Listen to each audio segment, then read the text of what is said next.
Hey guys, we are back updating the power ranking for Australian Survivor Heroes vs. Villains following week 5. And obviously, this was the merge week, and it was a pretty standard merge week. We had some interesting decisions being made there, but we'll get more into that once we get into the actual video. But there are 13 players to talk about, and let's not waste any more time. Let's get right into the video. So starting off at number 13, we have the first boot from this week, but here we have Stevie, who obviously gets taken out in a pretty interesting decision where obviously Shawnee and Liz didn't want to cut Flick quite yet, and were even willing to use their idol in order to save Flick, which prompted George to pull over Jerry and compromise to get rid of Stevie. And I do think that this was probably not the best move for the Spice Girls to be making here, as Stevie would have been a number for them, and it was so obvious that Flick was just going to flip back over at the merge. I feel like it would have been better for them to vote out one of Flick or Matt, ideally Flick, but really just one of them, to ensure that the other side, even if they were to flip over, they would be weaker off than your side. But I feel like by cutting one of your own numbers and leaving in like both people that could potentially flip, you're just opening things up for bad things to happen. Now, fortunately, it does end up kind of working out for them by the end of it, but still, I feel like it was the suboptimal move there. But as for Stevie, I mean, he was there for a lot of it. I don't feel like he played the best game in the world, and I do think he got a bit unlucky given the circumstances here. But at the end of the day, I don't think there's too much I can really praise about him. So because of that, he is here at number 13. Now we're moving on to number 12, and we have the next boot from this week, but here we have David. And obviously there's quite a bit to say about David, particularly with how small his edit was, where it really is funny that he only got one confessional this entire season. However, if we are basing it purely off his gameplay, he actually played a pretty solid game where he was pretty much in the majority for the entire pre-merge, and was even shown to be building trust with people to the point where we saw Nina pulling in him into their new alliance that could have flipped the game against the Shawns of the world, but obviously they didn't go to tribal. And he is taken out largely due to him being seen as the glue for a lot of these key players on the hero side.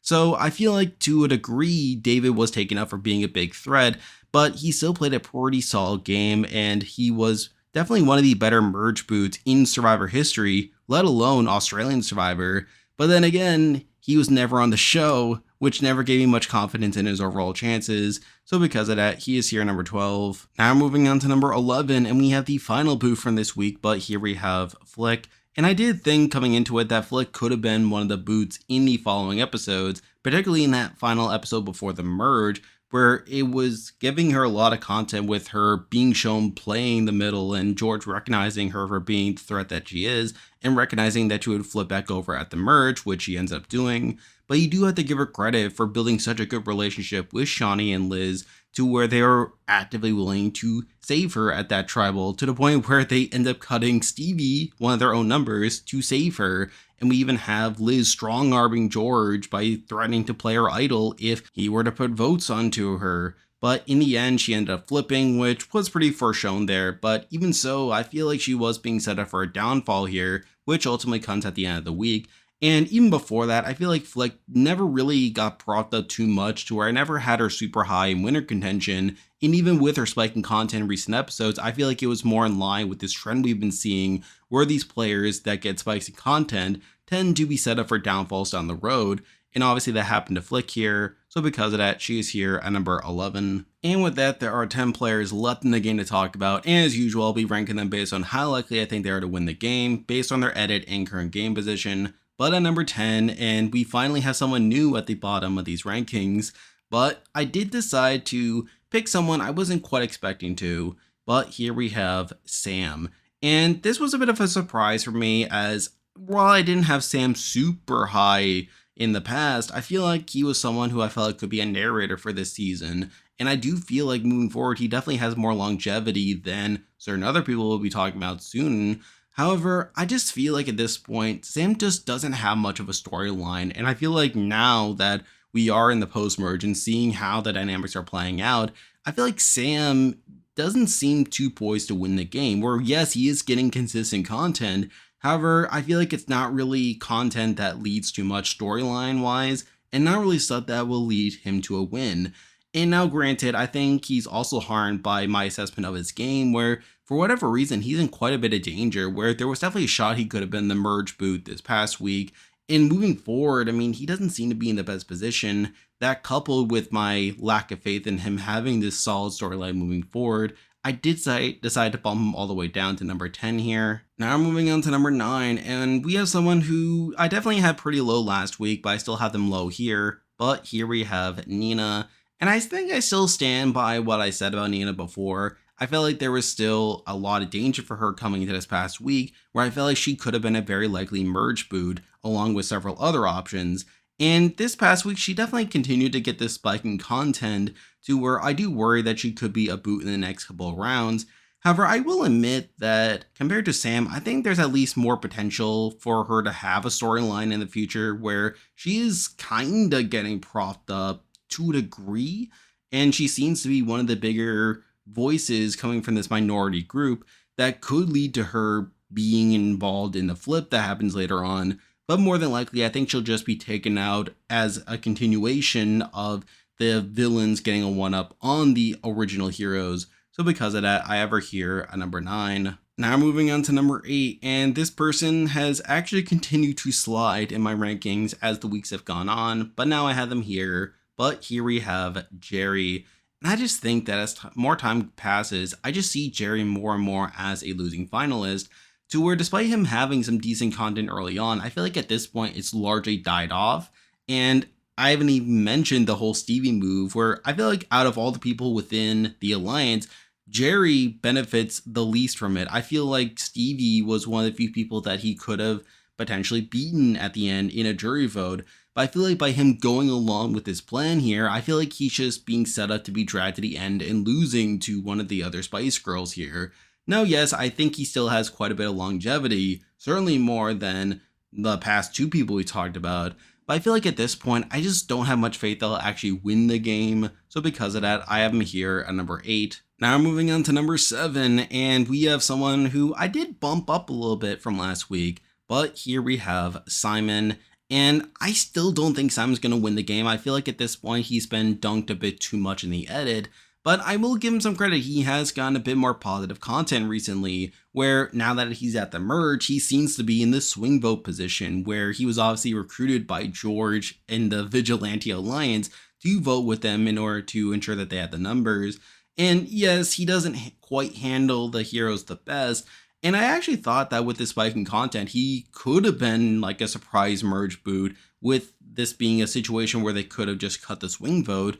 But now that he's in this spot in the game, I actually think he could make it quite a bit further. And plus, he seems to be pretty integral in the discussions moving forward, where there's a chance that Sean could cause a flip by Simon obviously being pulled over there. So I actually think Simon could continue to be integral to the story moving forward. But at the end of the day, I just don't think he's going to win. I feel like other people are just outshining him in many regards. So because of that, I had to leave him here at number 7. Now moving on to number 6, and we have someone who definitely got a bit of a spike in content this week, but here we have Matt. And this was not the worst week in the world for Matt, where he obviously got plenty of content early on with him being the swing vote. He was shown putting in some effort in the post-SWAT tribe, trying to build some inroads with George and the other Spice Girls in order to try to be a swing vote there. He was obviously a person that George wanted to keep during that final round, where George wanted to get rid of Flick. And then ultimately he was spared even after Shawnee and Liz were willing to say Flick over him. So that's good on his end. And then after the merge, he seemed almost surprisingly willing to remain loyal with these like new villain alliances, even though I thought early on that he probably would have flipped back. But it seems like at this point, like his whole thing is they want to focus on him being like a villain and him like really being all in on these villains, to the point where he's even being targeted by the heroes during that latest round where he was the secondary target, which was a bit surprising. And I feel like one knock to his edit is the fact that it's never really explained why he never went back to the heroes, even though he was seemingly aligned with them before the swap. And despite it seeming like this whole flipping to the villains was more so a self-preservation move, kind of like what it was with Flick, but here it seems to be more of a long-lasting thing. So take that as you will, but really, I feel like compared to the other people, he's probably not as likely to win, but I feel like there are more things going on with this edit that leave him here at number 6. Now moving on to number 5, and we have someone who, admittedly, I'm probably lower on in general at this point, but now that they're at the merge, I do have a bit more faith in them compared to what I had them last week. But here we have Haley, and Haley made the merge, and she obviously flipped over to George, which I was expecting to happen based on their interactions at the challenges during the pre-merge. And at this point, she seems pretty much on that side entirely, which is pretty good on her end. And I feel like the fact that we have seen her make merge and she seems to be in a good spot now is probably a good sign for her overall longevity. Now, admittedly, I still think there are plenty of gaps in her edit that make me a bit less confident in her, but it's the fact that she's at least at the merge and seemingly in a good game position at this point that leave her here at number 5. Now moving on to number 4, and we have the highest ranked person outside of the new Majority Alliance, but here we have Sean. And I actually don't think this was that bad of a week for Sean either, where he's obviously on the outs at this point. His group did lose the numbers there, and they are sort of being picked off. But even so, I did think he got some pretty good content with him, like obviously utilizing his idol in the latest episode. He said that he wants to deploy at the right time, and obviously he doesn't use it there, but again, like it wasn't really the right time there. I feel like with the content being set up for next week, there is a shot that he could be able to flip over Simon and potentially get the numbers to use that idol in a way that's pretty effective. So I still acknowledge that there is a path forward for Sean, and similar to what I said last week, I feel like with other people being taken out, that Sean is the most likely person to win outside of the Vigilantes / Spice Girls.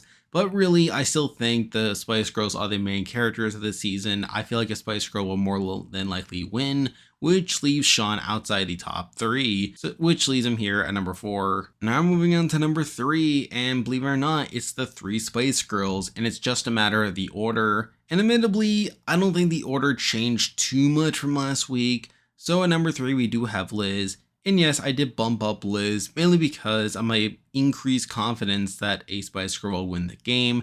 And plus, I don't think this was necessarily a bad week for Liz. Now, at the end of the day, I feel like she's still the most overshadowed person in the Spice Girls, which is a bit of a concern there, but considering she is the one newbie there is a bit more of an excuse.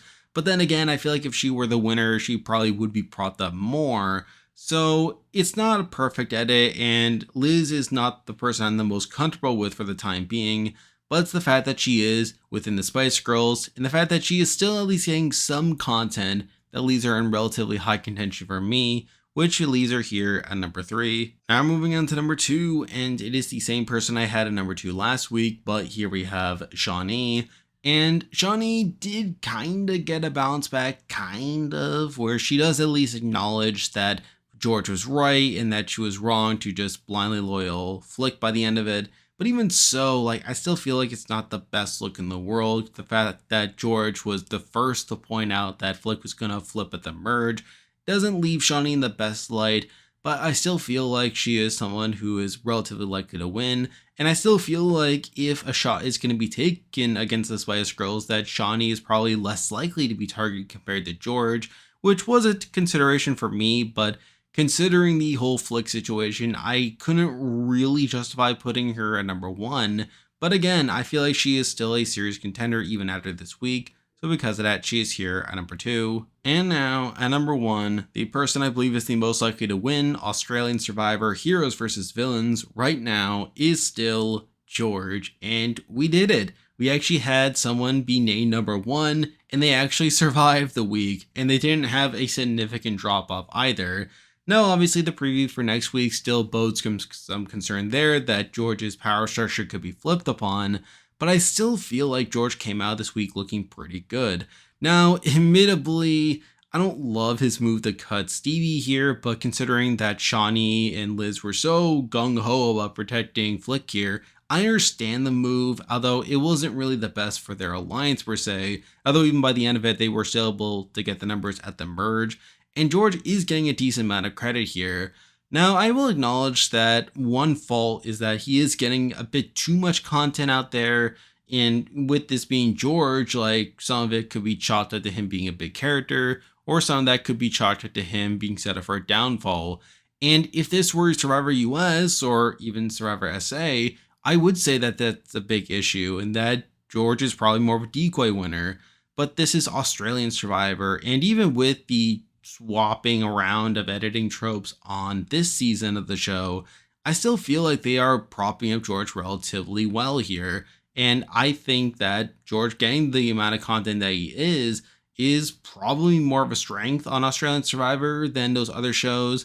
Now, yes, I could still be wrong here, and if they really are switching things up, then that could make things a bit complicated for George, especially with the plot to potentially flip the vote against him.